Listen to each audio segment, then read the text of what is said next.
Good afternoon, everyone. Hope y'all are doing well. My name's Henrik Bick. I'm with the communications team here at the Music Business Association. Happy, as always, to welcome you to today's webinar. Before we get started today, just have a couple of quick housekeeping notes for today's session, some other things that are coming up for the Music Business Association in the coming weeks. First off, for today's webinar, as always, in order to connect with your fellow attendees, be sure to change the chat setting in your Zoom dashboard to everyone, so that way folks can see your messages as you're talking. Beyond that, we'll be taking Q&A at the end of the webinar today. So be sure to ask any questions that you'd like to see answered by today's presenters in the dedicated Q&A button on your Zoom dashboard also. Outside of virtual events, as you all know, we have the Music Biz 2024 conference coming up early next year. It's taking place May 13th through 16th at the JW Marriott in Nashville. Our call for presentations for Music Biz 2024 is now open and will remain open through Wednesday, December 6th. It's your chance to inform what conversations are going to happen, what folks are speaking at the conference coming up next May.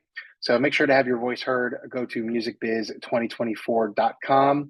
While you're there, you can also register for the conference and book your hotel rooms. Those always sell out first, so be sure to do that if you're planning on staying on site at the JW during the event sooner rather than later. Before all of that, in January, we're kicking off the year with our friends at Downtown Music Holdings. It's a new event taking place January 9th at Rosenthal Pavilion at NYU. It's called Trust and Safety in Music Symposium. Our speakers and event schedule will be rolling out in the coming weeks with some panel titles available now on our website, musicbiz.org. Also on our website, you can register to attend the event. That's musicbiz.org for information on the Trust and Safety event, and we hope to see you there. Outside of today's webinar, we have a couple of other virtual events coming up. First up will be next week's webinar hosted by Roy-Fi. That's on November 2nd, this time, same place. And beyond that, we will have the second session in our Evolution, Empowerment, and Earnings series hosted by Music Biz and the MLC. That's happening on November 7th with Maurice Russell, the heads of rights management over at the MLC, presenting that day. But now that's enough for future events. You're here for today's event. So it's time to welcome today's presenters from Click and Clear. Take it away, folks. Hi, Henrik. Thank you very much, and thanks for having us. We've also got James Weaver here from National Federation of High Schools. Just going to quickly share my screen, and then we will get started. I'm hoping that we can see that now. And there we go. So, just giving a bit of an introduction. So, my name is Chantal Epp. I'm founder and CEO of Click and Clear. And I basically founded the company following a lawsuit that happened in cheerleading. I'm a world champion cheerleader, a music licensing professional, and I have a music production company that mixes music for cheer, dance, and gymnastics. And when my sport got sued, I saw an opportunity to create a solution to the problem. And that's kind of what brings me here today. We've also got Dave here. Yep. Hi, everyone. I don't know whether you can all see our backgrounds, but Chantal, if you can't, has a massive array of sporting achievements behind her, and I have a blank white wall, which also signifies my sporting achievements behind me. My sort of history is I did an engineering and tech degree, then moved into the dark side of the commercial world in IP licensing. So I've had a few different careers in a few different industries, but basically worked for a company called ARM, which licensed microprocessor designs to chip manufacturers like Samsung and Apple now and things like that. Then in the video game industry, worked in the video game industry, and I'll kind of explain how my transition to music happened a little later on in the presentation. Great. And my name is James Weaver. I am not a Click and Clear person. I am an educational administrator, which may seem a little bit out of sorts in the world we're in the group we're in today. But I started off as a orchestra director in northwestern Minnesota and northeastern South Dakota, and then went to the dark side of administration. So David and I both the dark side of the world. And then stayed there for the last 15 years, where I oversee music, speech, debate, theater, cheer, dance, and Boys Across programs in about 20,000 high schools in the United States. My big background in this is really working on copyright compliancy issues that schools may face, and kind of the history of where we go from there. We'll talk about that more later. Great, thanks, James. So just moving on. Sports, we Click and Clear basically targets what we call choreographed sports. So sports where music is integral to the routine, as James mentioned, cheer, dance, gymnastics, also figure skating, dressage, and so on. Oops, I don't think the video is playing. Little video background to kind of highlight some of the sports we're talking about. So we're not talking about traditional sports like football and rugby. Those kind of sports are not using music to accompany their routines. And this market is largely unlicensed.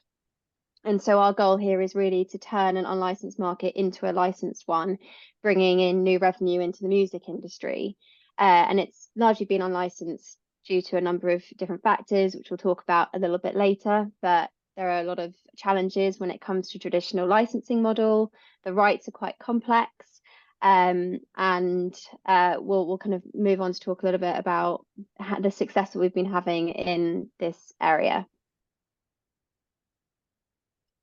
So these sports, there are about 100 million young athletes that participate in these sports worldwide each year.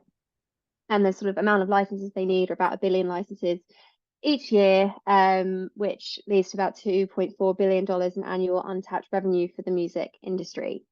These athletes are tastemakers in their social groups.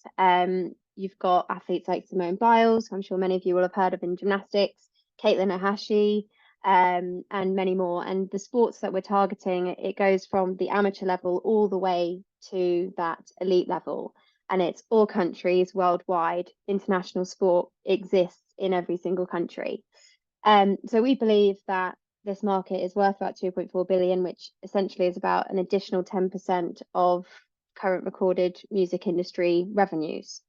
And we really see a lot of value here to help kind of close the gap between music and the other kind of creative industries by implementing solutions for licensing. Yeah, and this really speaks to why I was very interested to become involved in music licensing after being in electronics and video games. The video game company I ran, we basically transitioned that business model from a work-for-hire developer to self-publishing our own games. And in the video game world, a publisher is the analogous to a record label in the music industry. So we were, sorry about this, we were...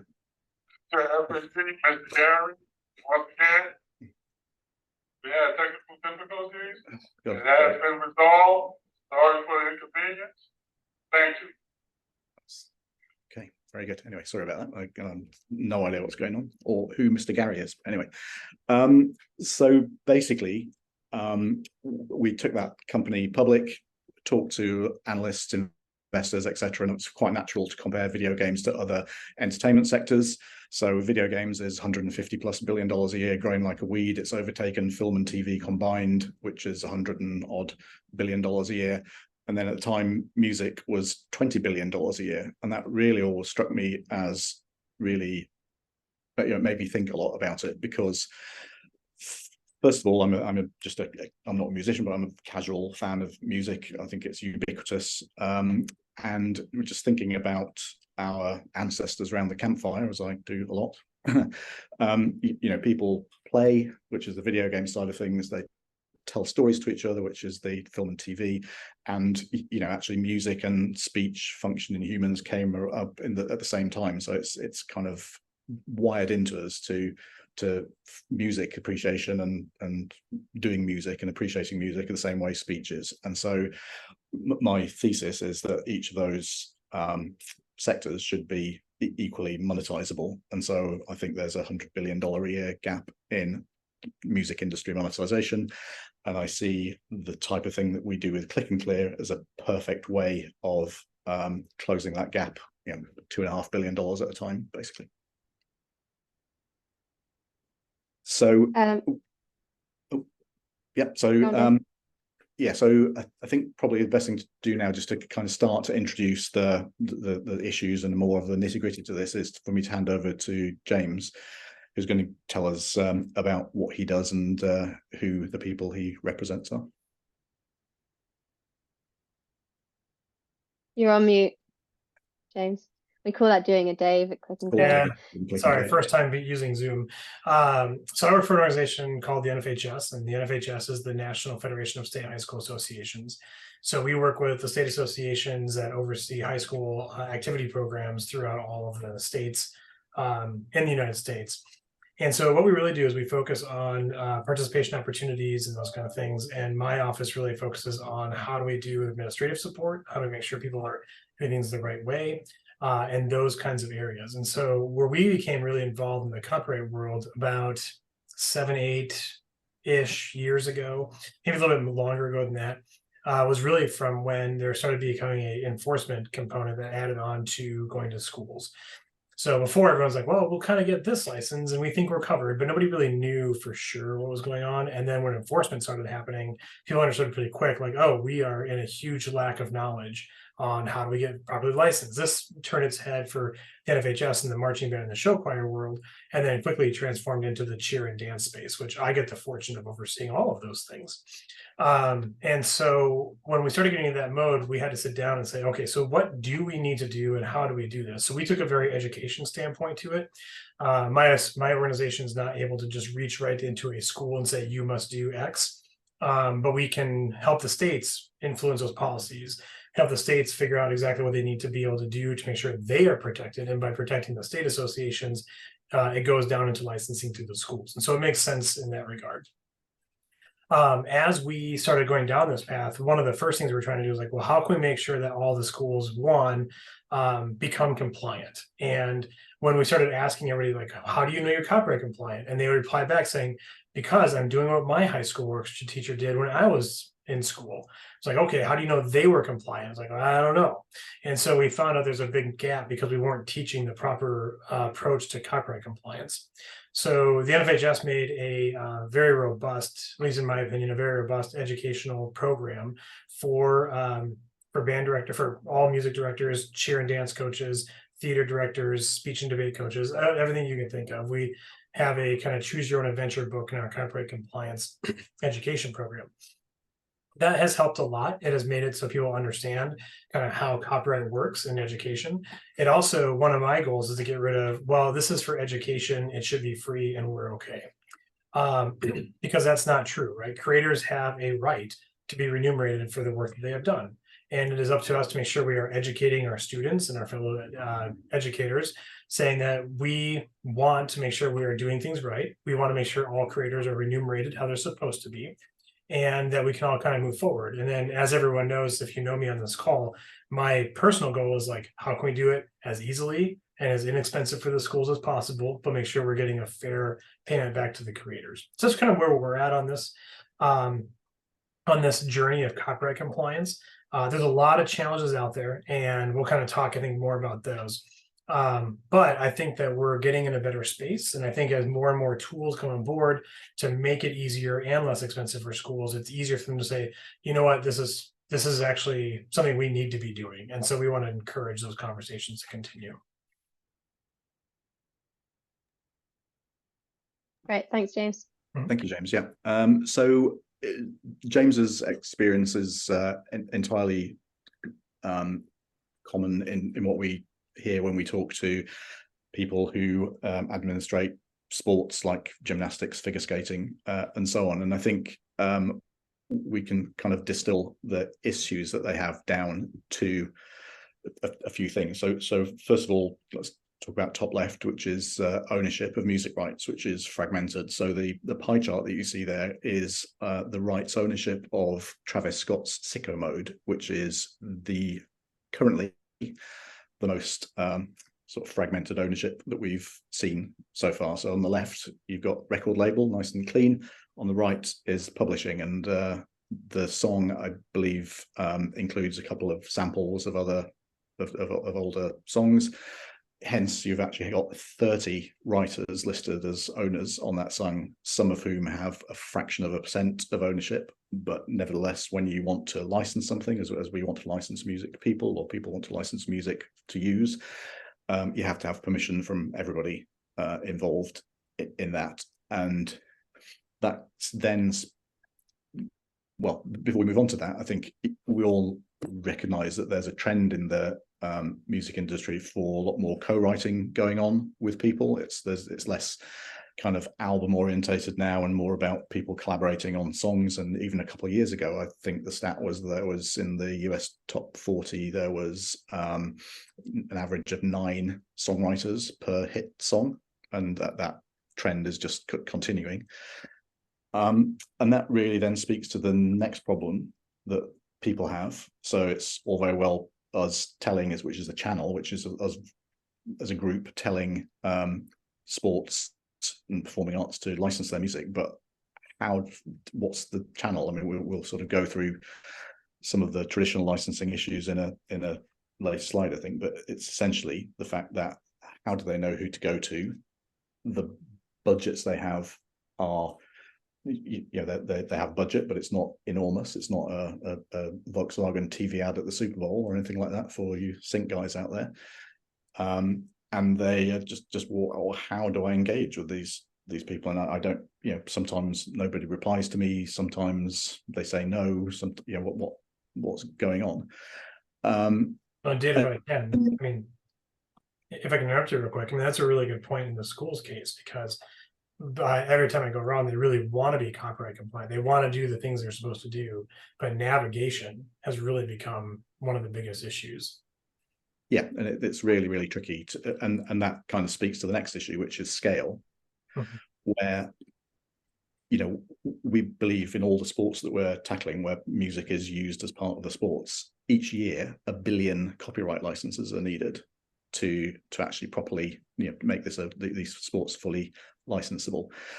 And that really just isn't kind of feasible for anyone to actually feasibly do in the way that we work at the moment in the music industry, which is kind of case by case license basis. There isn't really a channel by which people can get all the rights that they need. And it's not like a PRO situation where if people want to play music in a bar, that's very well established. But beyond that, these specialist rights, which we'll find out about in a second, there just isn't a way of getting them. And that's moves us on to the final issue here, which is actually a judge's gavel. It's not a hammer hitting somebody, but it may as well be, because really the way that people are being engaged with us at the moment is actually legally. And so they're kind of being told, no, you must license music. Well, how do we do it? No answer. Just bang, you're doing that wrong. You shouldn't have done that. So as you know, Chantal mentioned in the intro, we started from the genesis of Sony Music suing cheerleading for copyright infringement. There have been other cases, notably at the last Winter Olympics, I think it was Beijing, where a couple of US figure skaters were sued, interestingly sued by the artists themselves this time.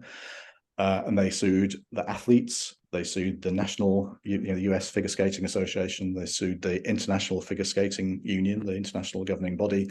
They sued the online broadcast partner of the Olympics, and they sued the terrestrial analog broadcast partner of the Olympics as well. So they just went through the whole thing, and that was just one song, one pair of athletes.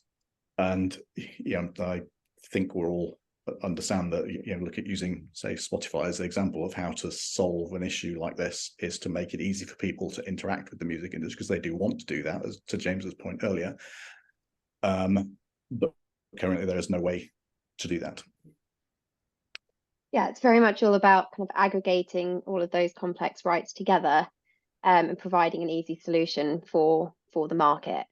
And to talk a little bit about those rights, as Dave mentioned, they do sit outside of the PROs, and you've got different user types within these sports that need different rights as well, and they kind of pile on top of each other.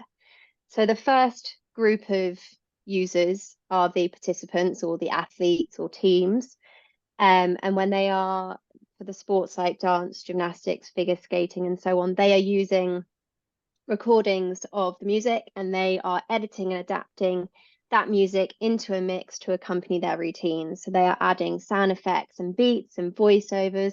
They're not fundamentally changing the character of the music, but they are creating almost like mini mashups of the music to highlight certain things that are happening in their routine, to energize the athletes, to have an impact on their sort of impression. They actually get scored in many of the sports that we're dealing with. They actually do get scored on how the music fits in with the routine. And so, for example, for my example with cheerleading and actually being a music producer in that market, I put together songs for different sections of the routines. We put on different beats, some stuff that is a lot faster, some that are kind of in sort of half time to slow things down a little bit when you need a breather or you want to highlight something a bit more. We add sound effects on specific skills. It'll be a twist if someone's being flipped in the air, for example. So those kind of things, and it's really, really important for this market to be able to do that. Then the next right, then kind of talking about marching bands and show choirs, they will need to arrange the music, and that's slightly different, but that's a different kind of type of license adaptation right, and that's specifically for those kind of performing arts where they only need the publishing side, they don't need the recording side because they are themselves playing the music. So then going back to these sports, the rest of the rights they need, when they're using the recordings, they'll need to make copies of that music. So when you've got more than one athlete on a team, they need to be able to train to that music. And so the music needs to be distributed to each one of those athletes for training purposes. Then, of course, they'll put choreography to their routine, and then they'll perform that at a competition. So those are the rights that the actual teams need. Then, of course, those athletes and teams are going to competitions. And those competition organisers, especially now and since COVID, will want to record the competition and live stream it. They may also want to make that content available on video on demand. And then, of course, you've got broadcast, kind of traditional broadcast uses. And if the teams haven't licensed the music in the first place, those licenses are essentially invalid or unobtainable. And we have been working, so we are the licensing partner for Flow Sports, who are a video on demand service looking after what they call long tail sports. So basically your non-traditional or non-mainstream sports. And we've cleared some sort of online sync licenses for them, and we have come across situations where some of the marching bands haven't actually secured the arrangement rights that they need, and so we cannot get the sync license until that is cleared, and we're then sometimes having to get that license as well on behalf of that organization so that they can make that music available. Yeah, and I think this kind of speaks to an imperative as well in the kind of international and national federations for these sports, that what they're in a competition for participation as well, because they're pulling from the same pool of young people to try and do this, and they want to make their offerings popular. So what they want to do is grow an online audience here as well. So great example is the International Skating Union. They're building their own video on demand channel now. And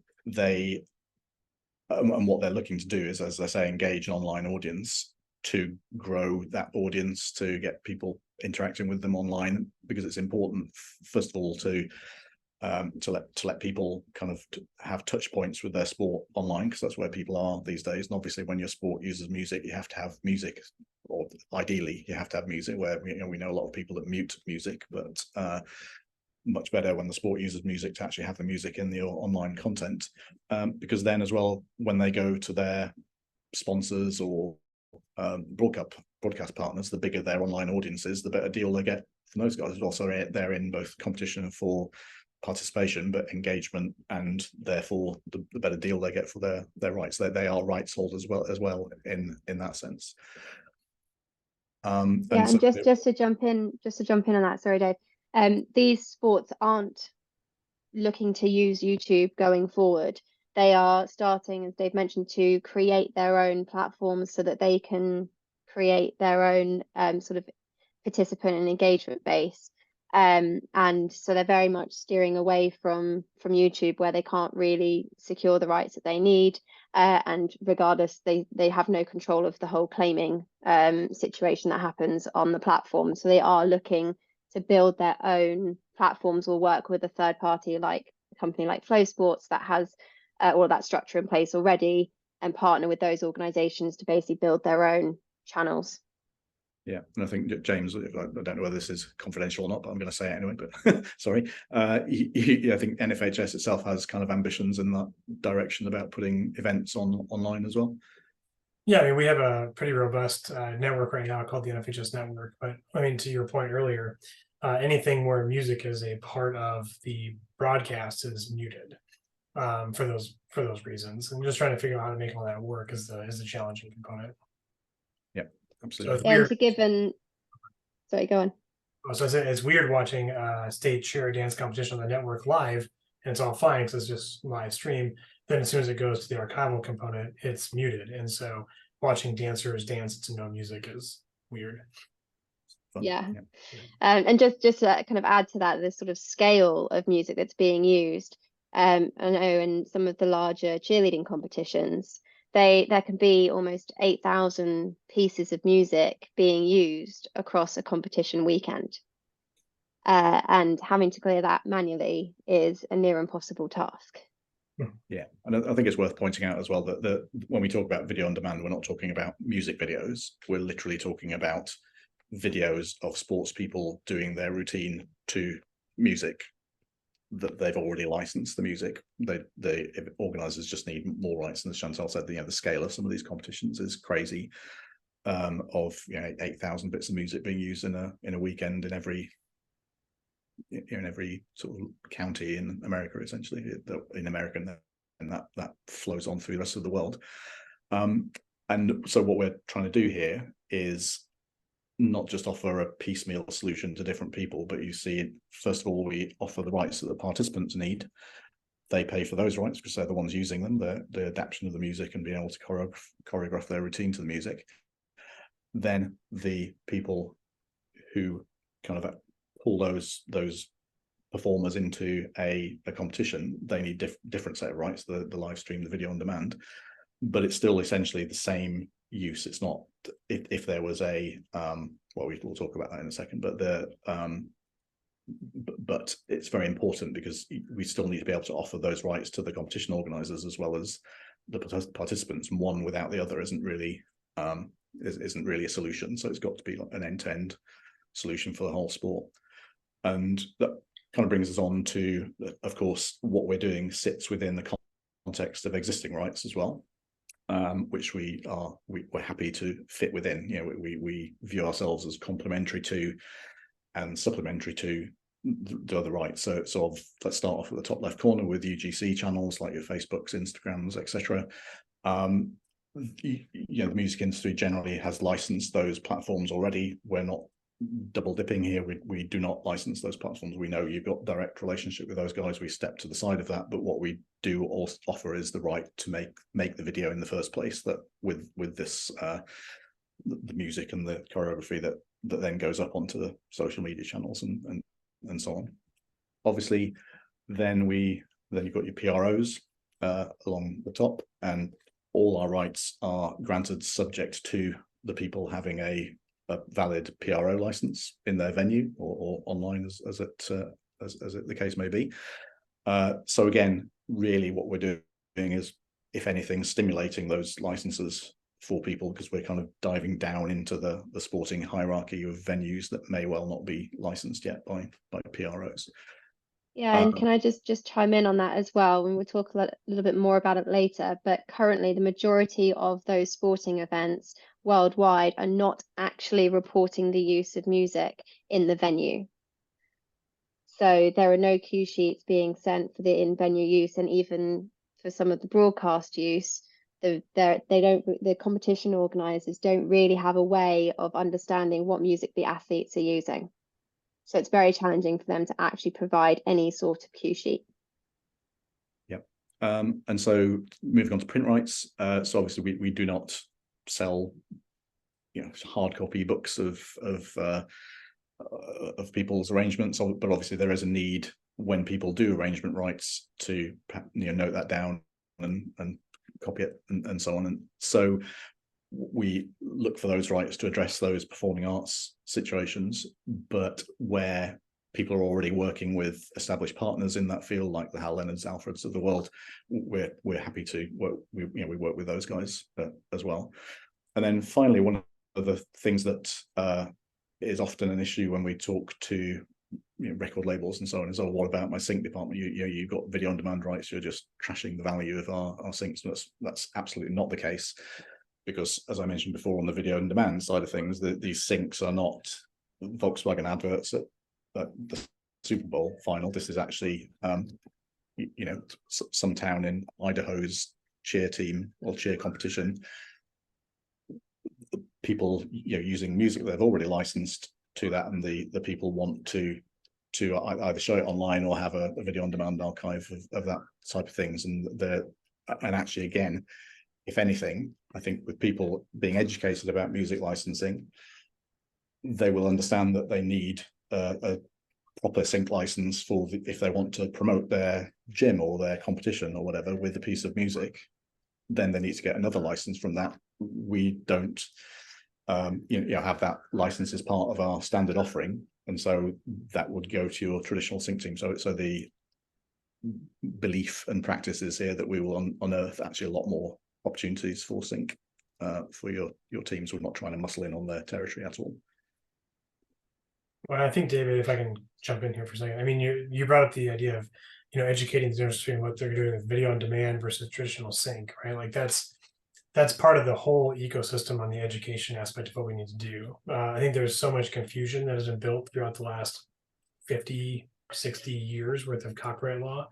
And to no fault of anyone, right? It's like we're all trying to figure out where this goes, and the copyright owners need to figure out their remuneration. Like, well, we're going to kind of go this way and this way. And the pathways to become compliant has become so complex. And so I think the more that we can really educate to be like, if this, then this, and then we have the answer, instead of if this, then these 5 things go and do another if this, then this parallel. But I think that if we can make the more that's becoming clearer, and I think that has become more clear in the last 7-8 years or so, the more that we can make that more clear, I think the easier it is for us to actually identify where these revenue stream paths can come from. Thanks, James. Yeah. Yeah. So I think I'd just like to go and describe the approach we take to addressing the market and its needs. So I think the first thing is, it's probably clear already that we essentially act as an aggregator of content for people. So every track that's licensable from our site has both master rights and 100% of the publishing rights, and that's we make sure that we have deals with people who represent 100% of the rights. So we're not claiming 100% rights because we've got one person or anything like that. We literally have every rights holder is signed up, and then we can license the music to people. And we have and obviously those licenses grant them the rights to do as we've described. In the case of the participants, they can edit and adapt the music, put choreography to the music, copy for practice purposes, and perform the routine in public. Then moving on to the business side of things, for our approach with sports is really we kind of describe it as pretty much like a business to business to consumer approach that we take with our sports federations. So the sports federations are essentially like governments for sports, and they have a hierarchical structure, as you can see here. There's an international federation who sits above everything and essentially writes the rules for the sport. They work with national federations who take on that responsibility locally within their nation. So there's 200 and odd countries on Earth, and the popular sports have literally 200 and odd national federations who govern those things. And then there's the participants, but also either the national federations and international federations run competitions, but also in some sports, particularly, there are commercial third-party people that organize competitions. And so they do that competition organizing as well. And so our approach with this is to do three things, essentially: enforce, educate, and license. So when we work with the International Federation, we become their licensing partner. They write into their rules of their sport that people have to be copyright compliant, and use properly licensed music. We help them to educate their users, or the users, their national federations and participants, and so it cascades down through every level of the sport, which is really important. Then the people that actually license the music from us are the people that need it. So as we've just heard, the participants at the low level, they're the people that need the editing and adapting rights for the music. And then if there are people that are running events or competitions that they want to get online, those are the people that license those rights. And there are, the business model is slightly different with those. In one case, we're selling per track licenses for a year, which is essentially a sporting season, for the music to be used in one participant's music routine for that year. When we come to talk about events, it's more of a royalty share, revenue share royalty pool, should I say, where we look at the correct proportion of that, the monetization that's going on there, how much of that's attributable to the music, and do revenue share on that basis, which then gets attributed to the different rights holders whose music has actually been used in the events. Yeah, and just to kind of add to this a little bit, what's really unique about this market is that we have this sort of formal structure. They kind of act as little governments, and Dave mentioned already that they write the rules into the sports. They have the power to enforce, and they need to implement music copyright rules just like they do with safeguarding. There were lots of issues with safeguarding in gymnastics, and they've started to make a lot of changes. Cheerleading now been facing a lot of issues. And just to give a bit more of my background, I have a lot of understanding, of course, on music licensing from working in licensing. I used to work at a company called Q Songs, and we were doing licensing and online digital media. So working with famous YouTubers, but also online sports channels like Copa 90 and Whistle Sports. But then on the cheerleading side, I'm heavily involved in sport governance, and I actually sit on some of the committees for the International Cheerleading Union, and I have helped build and grow disability inclusive cheerleading in sort of 18 different countries. And so we have a very strong understanding of this structure, where you've got this international federation and then each of the national federations in every country, who might have to make small changes to their rules based on local kind of government laws. So for example, I think it's Norway. In Norway, athletes under the age of 12 aren't allowed to compete. They're only allowed to showcase. So they can go to competitions, but they have to call it showcasing rather than competing, because as a government, they don't allow that. And so it's a really interesting market, because we're not needing to sell an idea or something that we need to get people to think they need. It's actually something that they legally do need to do, and we have ways and tools to help make sure that they do that. James, I don't know if you want to talk a little bit about the structure at NFHS and each of the states.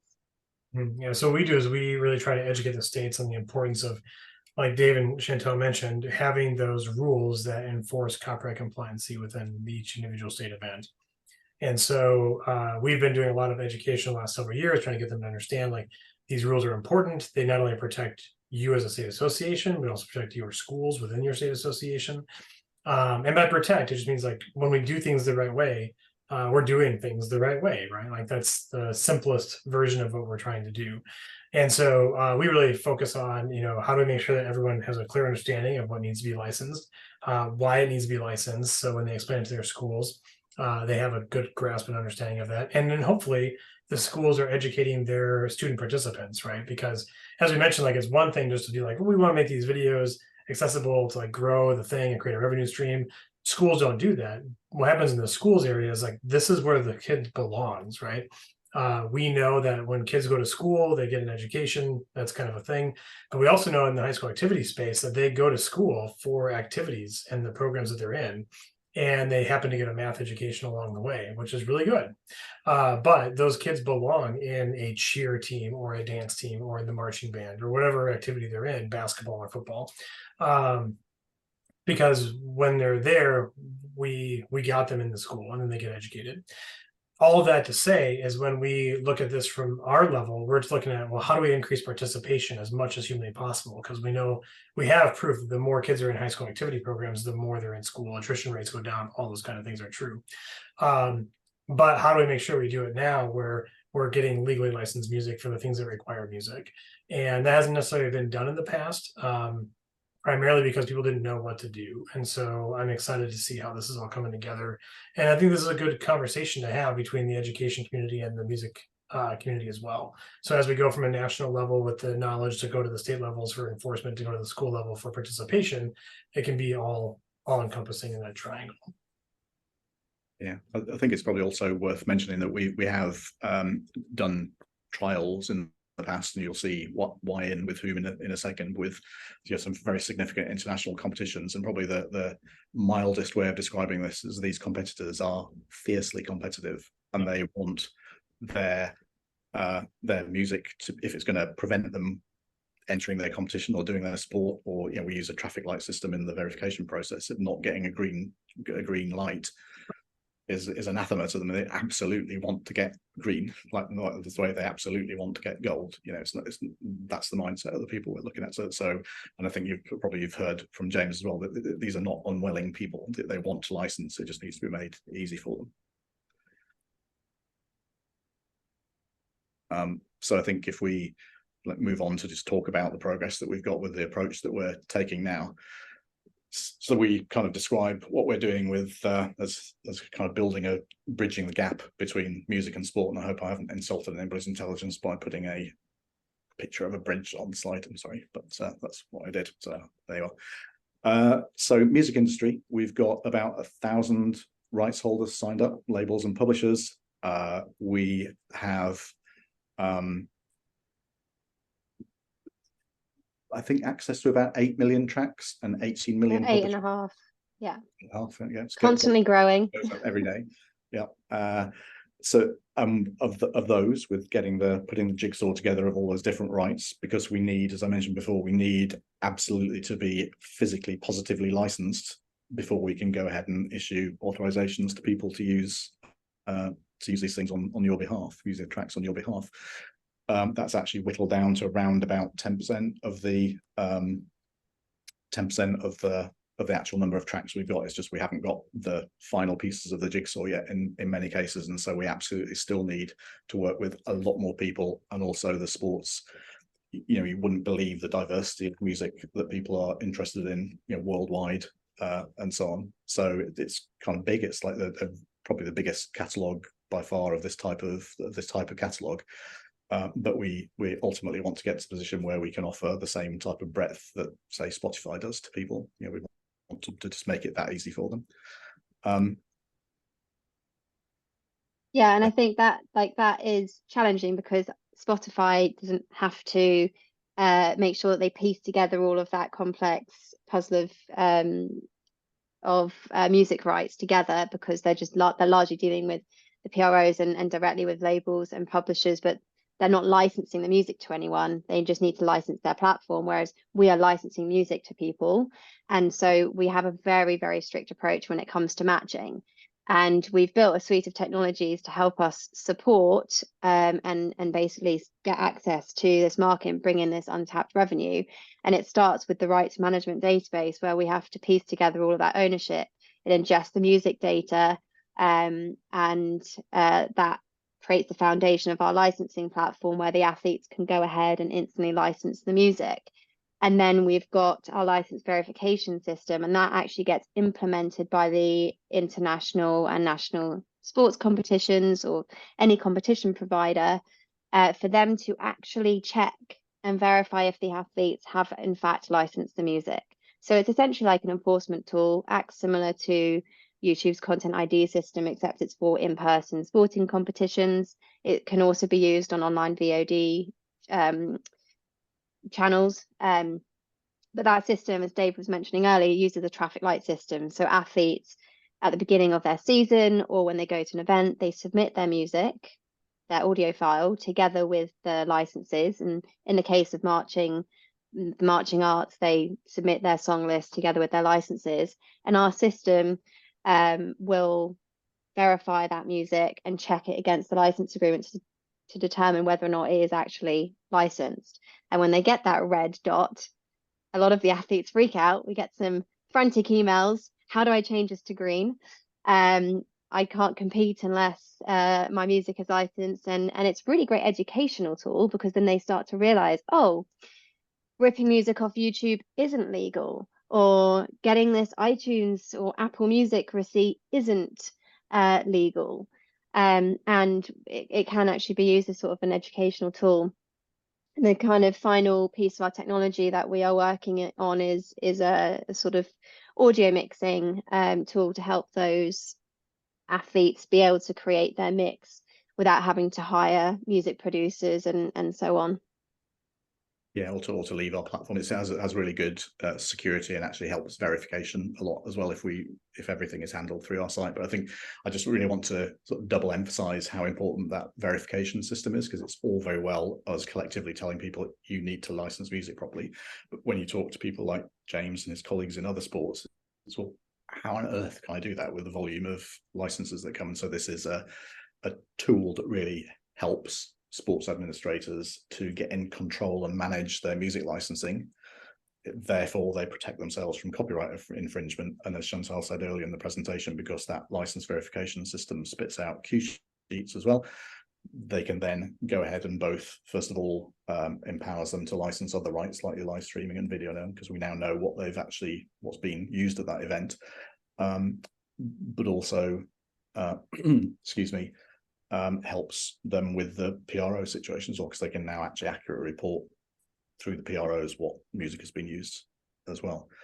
So I think let's just go, we're very near the end of the presentation now, but let's go and look at where we're up to with this. So we've been working with NFHS for a year and a bit now. We also work with, and James explained what goes on there with multi-sports, with cheer dance and performing arts side of things. Work with Winterguard International, which is another performing arts organisation, but they also do have a recorded music branch called Colour Guard as well. We have recently signed up with the International Gymnastics Federation, FIG, or the Fédération Internationale Gymnastique, which is a deal that means that every gymnast in every country at every level will be using music from our pool and using our verification system to do that. Very, very close, literally at the last word in the agreement. We've got approval from their board and everything. We've got from signing up for the International Skating Union, so figure skating, which again, every level, every country in the world will use music, and they'll use our verification system to double check that.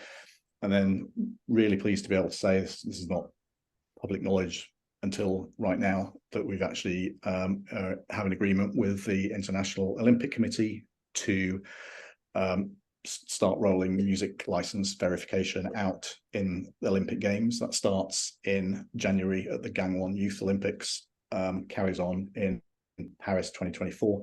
There's a Winter Olympics in Milan Cortina, and then LA 2028, and so on. But it will become a standard part of the Olympic process that music licenses will be checked against the rights we've described. And you know, that as the people that we've signed so far are, I would say, represent just under half of the total available market. So if the total available market we think is $2.5 billion, that's the total available market of actual license of deals that we've got so far for our pool of music.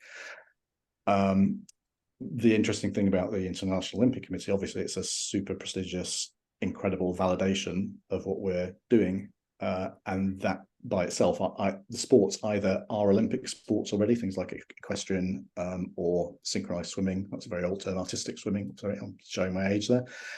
And therefore will be, kind of will have to license music. And there are a lot of sports who want to become Olympic sports who therefore also will do that. So it's a very, very important sort of precedent setting driving factor for the rest of those sports to license music properly as well. And as Chantal was saying, on other side of things, there are lots of video on demand channels being created. There are third-party companies like Flow Sports, and we work with them as well to do that. So we're actually doing good, we think. So yeah. Just really summarize, this is the end of us talking at you. You can kind of ask questions now. But basically, just to summarize, it's a new opportunity. By creating a value-added, tech-enabled channel like this, we kind of unlocking a new market for music, and we think there are other opportunities like this in which we can benefit from the same approach in future. We're providing a global solution for people, both global geographically, worldwide, but also end-to-end within the sport. So from the people making a music mix all the way through to international federations signing up broadcasting partners, they need to know that there's a solution for all those parts for their ecosystems. We're doing it with unique tech. And the whole point of that is to help sports people do the right thing, manage their music licensing, and of course, remunerate the music industry. Yeah, and obviously the whole kind of ethos of what we're doing is finding those untapped markets and turning unlicensed ones into licensed ones to bring that new revenue into the music industry and close the gap. So I think we can do Q&A. And Rick, I don't know if there's a process that you want to use for that. Happy to read out the questions that have come in. We have a couple here, and just before we kick off, just want to say thank you, Chantal, thank you, David, thank you, Dr. Weaver, for being here today. Really exciting stuff, and excited to hear not only just the foundations of Click and Clear's work, but the substantial progress y'all have made as well. Very, very excited to see this from both the the entertainment and sports side, but also from the music end. First question comes in from Craig. Are you involved in pitching, placing music for these events, or clearing music as it's been selected? We don't really pitch for music because of the time it sort of takes. These athletes often have music in mind. If not, they're then going to use the platform to search. And we do occasionally, especially for the elite athletes, if they have something in mind and it's not currently available on our platform, we will go through a process of licensing it case by case, but only if the user has a budget, and 9 times out of 10 they don't. Yeah, and I think it's fair to say as well on the website, it's very much like a commercial, it is a commercial website. It's very much where we want people to be able to discover music easily. So we have featured artists, featured tracks. We put playlists together that target the needs of different sports and so on. So we help people discover music, but we don't actively, we're not a pitching agency. Basically, we have a pool of music, and people are choosing from that pool of music. So we just try and make it easy for them to discover the music that's there to match their requirements. So all our music, and I think one thing we haven't said, all our music is tagged by AI, so it's very consistent. So we have sort of 80 odd different genres of music, and perhaps 10 different moods of music, and obviously all the BPM information is there, so they can sort of whittle down if they want a 80s hip hop, 110 beat per minute happy song. We can show them the 350 of those that we've got. Or they can type in, I need a song by Britney Spears or whatever. They can just type in the name of it. Yep. Similar question along those lines. Is there a pipeline established to help musicians break into this market, i.e. is a way to connect musicians and athletes who might be interested to using their music? I think the way that we largely do that is through featuring artists, featuring tracks, and helping them sort of find the music. When we're working with rights holders, we often get put on marketing lists, and so we from that will select music that is being pushed and try and feature that. We also will go ahead and curate playlists. And when we do that, we do collaborate with our rights holders, and we reach out to our rights holders to find out if they've got any suggestions for those playlists to, again, help them feature their content and get seen by the athletes.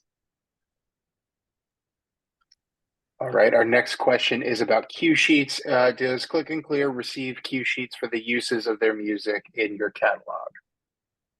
No, so we don't, as I was saying, the event organizers have no idea what music the athletes are using, which is part of the reason why we've built this license verification system.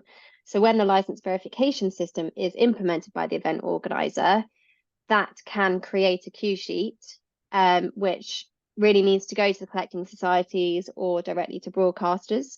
And so we are facilitating that. And part of what we're doing with the Olympics is exactly that. We are creating cue sheets not only for the music sport verticals, but also for all of the music being used as background music in their wider events, and reporting on that use so that rights holders can finally actually receive that performance income that they didn't know about before. Next question is, do you collaborate with music publishers to create original music for the Click and Clear platform? It's not something that we have done yet. We haven't really had many requests for original music, and so it's, you know, not something that we've really explored. But, you know, if opportunities do come our way, then it's something that we would pass on to our rights holders and see if it's something that they can help with. Yeah, I think it's fair to say as well that they're actually, you know, for example, in competitions that we've seen where it was completely unlicensed before, people you started using us, and we're going to enforce music licensing using our verification system. We went from 0% licensing to 100% licensing. Everybody was super happy with the music that they used. 70% of that music was from us, and the other 30% is actually quite a high incidence. This is the reason I wanted to mention this, is that it's quite a high incidence of people knowing musicians or composers and using original music that's been created for them as well. At the moment, we don't have a way of connecting general musicians in the world with general sports people in the world, but it could happen, but not it doesn't happen at the moment. But it's not, you know, our way isn't the only way of getting licensed music, and we fully embrace that, as well as out of copyright music, production music libraries, bespoke compositions, etc. And we embrace all those things. And as we are approaching 3 o'clock Eastern here, we've got time for one more question. And folks, for a couple of the questions that are lingering, we'll be sure to send it over to the Click and Clear team to have that answered for you. But this last one we'll answer live here. Given that songs are split between many rights holders, did David say that the platform only licenses 100% controlled, that would be master and publishing compositions?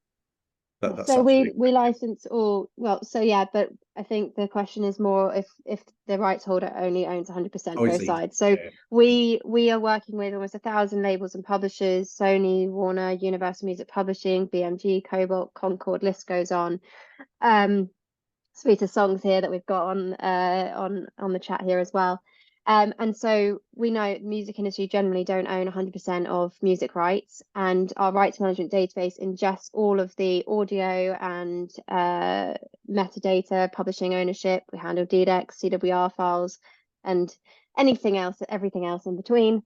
And it pieces together all of those rights. So we only make music available when we have cleared it 100%. And every time we sign a new rights holder, that opens up the catalogue and makes more music available on the platform. And that handles the complexity on a territory by territory basis. So in some cases, we have music that's only available in the US, because that's the only country in which all of the rights holders, we've got all of the rights holders cleared.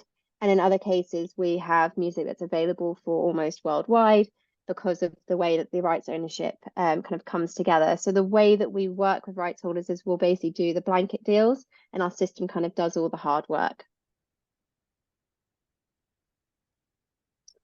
Thank you again, Chantal. Thank you, David, and thank you, James, for today's presentation. And thank you all for attending today. We're really grateful to have you for another Music Biz webinar. I just dropped the link in the chat. That is where on our website the recording of today's session will be by end of day today, for you to relive the session, and pass it along to your colleagues, or catch a vital detail you may have missed during the live session. Feel free to check that out, as well as our entire back catalog. Again, thank you, Click and Clear. We're grateful to have you here and as part of the member community. For those folks whose questions we didn't get to, we'll be sure to send over to today's presenters for you. And again, grateful to have you all here today. Okay. Thank you, everybody. Thank you very much for having us. Okay, bye.